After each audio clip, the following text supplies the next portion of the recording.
Hello mga kainday! Magandang gabi! Ayan po ang ating recipe. Magluluto lang tayo dyan ng burger stick. My own version. Tarat. 3 ingredients lang yan mga kainday. Kaya tipid tips ulam muna tayo. Ayan, syempre, ipapride ko muna dyan yung burger.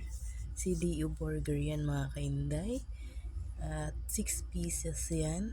And then, pagkatapos ko siyang ma-fried, magluluto na tayo ng kanyang sauce.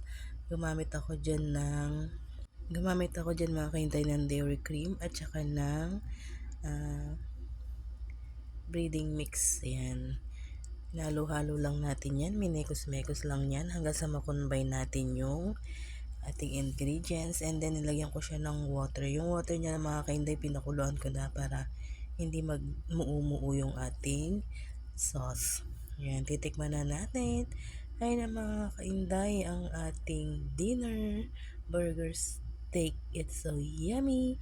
Yan na ang ating burger. Nalagyan na natin sa ating tinimplang sauce. Yan. Simpleng ulam lang tayo, budget meal muna tayo.